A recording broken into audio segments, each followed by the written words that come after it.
Hello guys, welcome back to my channel. মই ভন্ধাই আপোনালোক সকলোকে পুনৰবাৰ মোৰ চেনেলটোলৈ স্বাগতম জনাইছো। আকৌ এটি নতুন ভিডিঅ'লৈ মই আপোনালোকৰ মাজলৈ আহিছো। আজি এটা বেলেগ ধৰণৰ ভিডিঅ'লৈ মই আপোনালোকৰ ওচৰলৈ আহিছো। ভিডিঅ'টো কিহৰ ওপৰত এতিয়া নকওঁ, আপোনালোকক দেখাম। বলকচোন তেতিয়াহ'লে আৰম্ভ কৰোঁ। আজি আমি লৈ আহিছো আপোনালোকৰ মাজলৈ এটা সিম্পল ৰেচিপি, পৰ্কৰ ৰেচিপি। মই নাখাওঁ, ভণ্টিহঁতৰ ঘৰত ফুৰিব আহিলোঁ, তো ইহঁতি খাব। মোৰ কাৰণে বেলেগ এটা আছে বাৰু, বেলেগ কিবা খাম। মই আজি ভেজেই খাম। পৰ্ক লৈছোঁ, এইখিনি ভালকৈ ধুই থোৱা আছে। সকলোখিনি পৰ্কখিনি ধুই লোৱা আছে। এইখিনি ইয়াৰ পিছত বইল কৰিম, দেখাম আপোনালোকক ষ্টেপ বাই ষ্টেপ কেনেকৈ বনাওঁ। খুব কিবা স্পেচিয়েল ডিছ নহয়, ইমান ভালকৈ বনাব নাজানো, আকৌ কৈছোঁ চিম্পলকৈ বনাম। আৰু এটা ডিছ আছে, সেইটো আপোনালোকক কি হয় এতিয়াই কৈ নিদিওঁ। তাৰ বাবে বেঙেনা অলপ কাটি থৈ দিছোঁ, বেঙেনা লাগিব তাৰ বাবে। পৰ্ক বনাবৰ বাবে আমাক লাগিব পৰ্কটো, আৰু এইফালে আলুখিনি ধুই থোৱা আছে। তলত সৰু সৰু আলু কাটি থোৱা আছে, এইখিনি বেঙেনাখিনিৰ লগত দিবলৈ। প্লাছ পিঁয়াজ কাটি থৈছোঁ, পিঁয়াজ আৰু অলপ লাগিব, কমকৈ কাটি থোৱা আছে, ভণ্টিয়ে কাটি আছে। এইফালে মই ভিডিঅ'টোৰ কাৰণে এনেকৈ দেখাই ল'লোঁ। আৰু মছলা আমি খুব বেছি নাখাওঁ দেই, এনেকৈ খুব কম পৰিমাণে খাওঁ। তো মছলা এইফালে মিট মছলাটো আছে অকণমান কালাৰৰ কাৰণে, এইটো কাশ্মীৰী মিৰ্চটো আছে। আৰু এইফালে এইটো জিৰা পাউডাৰ, ইমানখিনি। নহৰু এইখিনি পিছত বাটি ল'ম, দেখাম আপোনালোকক। চাই থাকিব ভিডিঅ'টো। আৰু স্পেচিয়েল ডিছটো আছে, চাবলৈ নাপাহৰিব। মানে ভিডিঅ'টো কণ্টিনিউকৈ চাব শেষলৈকে, তেতিয়াহে গম পাব। ব'লক, এইখিনি এতিয়া আমি ৰেডি হৈ আছে যেতিয়া, প্ৰথমে এইখিনি আমি বইল কৰি লওঁ। মাংসখিনি বইল কৰি লোৱা হৈ গ'ল। এইফালে গটং গটং হৈ আছে। ভণ্টিৰ পোৱালিটো সাৰ পাই গ'ল কাৰণে তাক মানে অকণমান উমলাই আছে।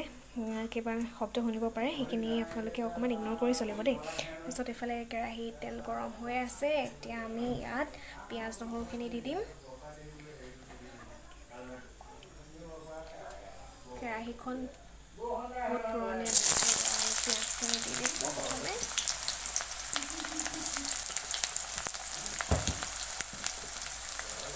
পিঁয়াজখিনি অকণমান ৰঙচুৱাকৈ ভাজি ল'ম। তাৰপিছত ইয়াত নহৰুখিনি দিম।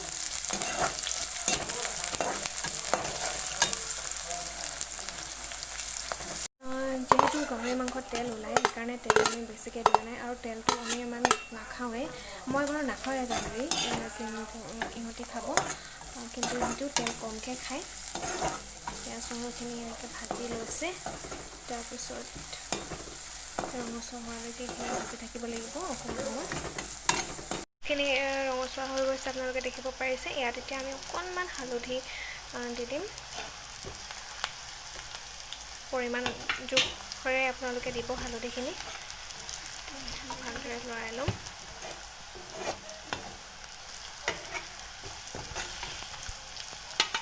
তাৰপিছতে আমি ইয়াত বইল কৰি থোৱা পৰ্কখিনি এড কৰিম।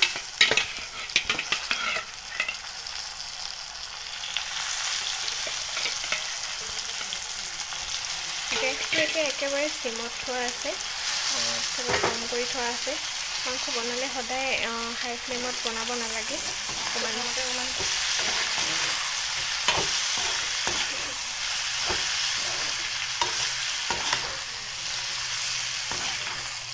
ভালদৰে এইখিনি মিক্স কৰি লৈছোঁ।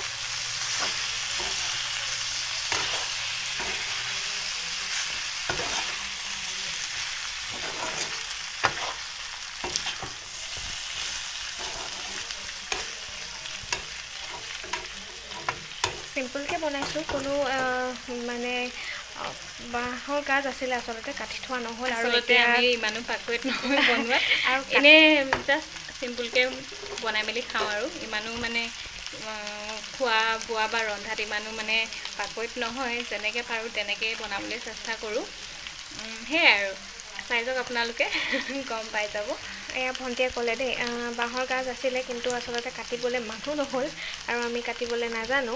সেইটো কাৰণে এনেকৈয়ে চিম্পলকৈ বনাবলগীয়া হৈ গ'ল। নহ'লেতো ভাবি আছিলোঁ বাঁহৰ গাজৰ লগত বনাই দেখাম বুলি, কিন্তু এতিয়া বৰ্তমান চিম্পলকৈ হৈ গ'ল। ইয়াৰ পিছতো শুকান মাছৰ এটা ৰেচিপি আছে, কিহৰ লগত বনাম এইটো আপোনালোকক দেখাম বাৰু। আপোনালোকে ভিডিঅ'টো চাই থাকিব।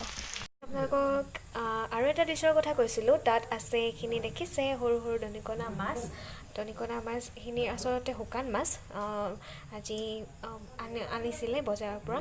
তো এইখিনি গৰম পানী আৰু নিমখ অলপ দি পিনি এনেকৈ তিয়াই থোৱা হৈছে, নহ'লে বালি বালি লাগে খাবলৈ। সেইকাৰণে অলপ দেৰি আমি এনেকৈ আনিলে শুকান মাছটো বনালে প্ৰায় এনেদৰে অলপ গৰম পানী আৰু নিমখত এনেকৈ তিয়াই থওঁ অলপ সময়, তাৰপিছতহে আমি বনাই খাওঁ। তাৰপিছত এইটো আমি ইয়াৰ লগত বেঙেনাটো দিম। বেঙেনা এইকাৰণে কাটি থৈছোঁ, বেঙেনাটো আৰু অকণমান সৰু সৰুকৈ কাটি দিম, অকণমান ডাঙৰকৈ কটা আছে। তাৰপিছত এইখিনি কেনেকৈ বনাওঁ সেইটো আপোনালোকক দেখাম।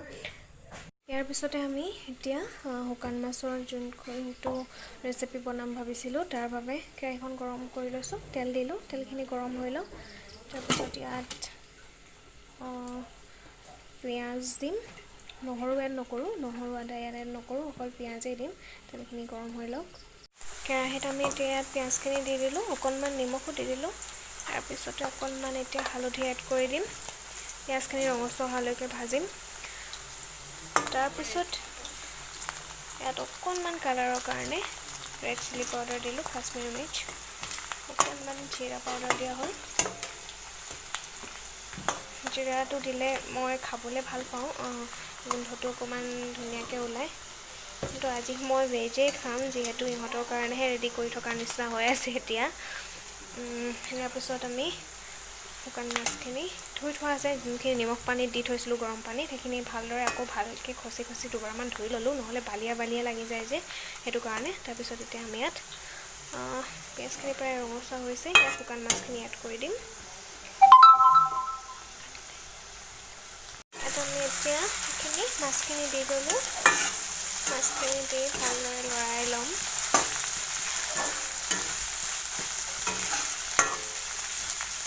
এইখিনি অকণমান ভজাৰ পিছত ইয়াত আমি বেঙেনাখিনি দি দিম।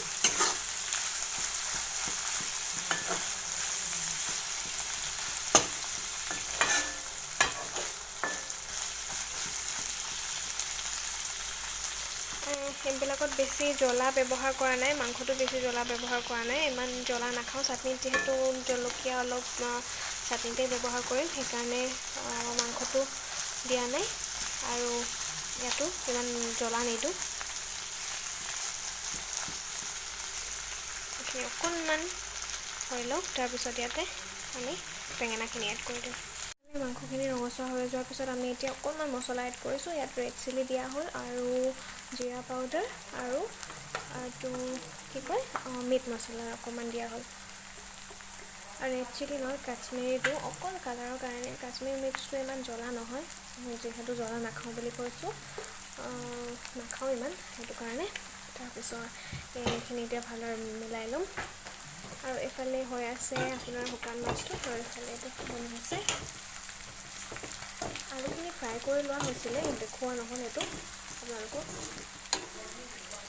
ইয়াত বেঙেনা এড কৰি দিলোঁ, দেখাবলৈ পটককৈ নহ'ল, দেখাবলৈ নহ'ল মানে মই কেমেৰাটো অন কৰিলোঁ বুলি ভাবিছিলোঁ, কিন্তু অন কৰা নহ'ল। বেঙেনাটো ইয়াত দিয়া হ'ল, বেঙেনাটো দিয়াৰ পিছত এইখিনি সিজি লওক। অকণমান ইয়াত জলকীয়া দি দিম, অকণমান জ্বলা দিলে টেষ্টটো বেছি অকণমান ভাল হ'ব। জলকীয়া ইমান নাখাওঁ যদিও অকণমান জ্বলাটো দি দিম। এইফালে মাংসটো ৰেডি হৈয়ে আছে, ইয়াত অকণমান পানী দিম, গৰম পানী কৰি থোৱা আছে। তাৰপিছত এইখিনি হৈ লওক গোটেইখিনি, তাৰপিছত দেখাওঁ আপোনালোকক। বৰ বেছি কোনো এনেকৈ বনোৱাব নাজানো, আগতেও কৈছোঁ, এনেই চিম্পুলকৈ জাষ্ট বনাইছোঁ, আপোনালোকক বনাই দেখাইছোঁ। কি কৰিম কি নকৰিম লাগি আছিলে, ভাবিলোঁ এইখিনি আছে যেতিয়া ব্লগ এটাকে বনাই দিওঁ। আশা কৰোঁ আপোনালোকে চাই ভাল পাব, চাই থাককচোন। আৰু চাটনিটো বনাবলৈ আছে শুকান মাছৰ, সেইটো মই ৰেডি কৰিম। এইখিনিত পিছে হালধিও দিয়া হৈ গ'ল, বেঙেনাখিনিৰ কাৰণে কালাৰটো এনেকুৱা লাগিছে, কিন্তু চব দিয়া হৈ গ'ল। চৰপৰা দেখাইছোঁ অকণমান, এইখিনি ভালদৰে সিঁচি লওক। তাৰপিছত আপোনালোকক দেখাম, এইখিনি প্ৰায় ৰঙচুৱা হৈ গৈছে, অকণমান পানী এড কৰিম ইয়াত, বেছি নহয়, দেখাই আছোঁ। এই মাংসখিনিৰ অকণমান পানী এড কৰিছিলোঁ, এইখিনি বৰ্তমান হৈ গ'ল, আপোনালোকক দেখাবলৈ নহ'ল, এইটো আমি অফ কৰি দিলোঁ। একেবাৰে কমকৈ পানী দিছোঁ, এইখিনি ৰেডি হৈ গ'ল। একেবাৰে চিম্পুলকৈ বনাইছোঁ। তাৰপিছতে মাছখিনিও বৰ্তমান ৰেডি হৈয়ে গৈছে, এইখিনি অকণমান সিজিবলৈ এনেকৈ ঢাকি থোৱা আছে, এইখিনি দেখাই দিওঁ। অকণমান ভণ্টি দেখাই দিয়াচোন সেই মোবাইলটো।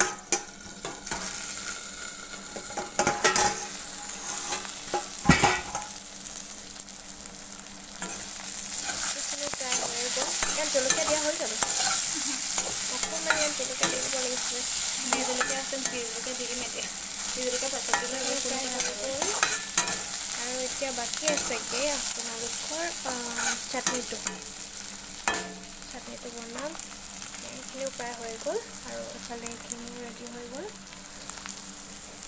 এতিয়া চাটনিটো বনাম ইয়াৰ লগতে আৰু এটা চিম্পল বনাম চাটনি বনাম শুকান মাছৰ সেই শুকান মাছখিনি যে তিয়াই থোৱা আছিলে নিমখ পানী গৰম পানীত সেইখিনি ভালদৰে আকৌ ধুই পিনি লৈ ল'লোঁ ইয়াত অকণমান বেছি নবনাওঁ চাটনি এনেও অকণমান হ'লেও হয় ইয়াত আছে এইটো মচুন্দৰী এফালে নহৰু আৰু জলকীয়া এইখিনিৰ চাটনি বনাম আপোনালোকক ক্ষমা বিচাৰিছোঁ প্ৰথমতে চাটনিৰ ভিডিঅ'টো বনোৱা নহ'ল কেমেৰাটো অফ হৈ থাকিলে আচলতে সেইবাবে পিছৰখিনি ভিডিঅ' নকৰিলোৱে এনেদৰে ফটোৱে উঠাই পিনি দেখাই দিলোঁ কালি এনেদৰে চিম্পলকৈ বনাইছিলোঁ আচলতে কৈছোৱে ইমান ভালকৈ বনাব নাজানো তথাপিও এনেই চেষ্টা এটা কৰি চালোঁ এনেই আছিলোঁ কাৰণে ব্লগটোকে বনাওঁ বুলি ভাবিলোঁ আশা কৰোঁ আপোনালোকে ভিডিঅ'টো চাই ভাল পালে যদি ভাল পালে চাই তেতিয়াহ'লে লাইক কমেণ্ট আৰু শ্বেয়াৰ কৰিব আৰু মোৰ চেনেলটো যদি ছাবস্ক্ৰাইব কৰা নাই আপোনালোকে তেতিয়াহ'লে ছাবস্ক্ৰাইব কৰি দিব আৰু লগতে থকা বেল আইকনটো দবাবলৈ একেবাৰে নাপাহৰিব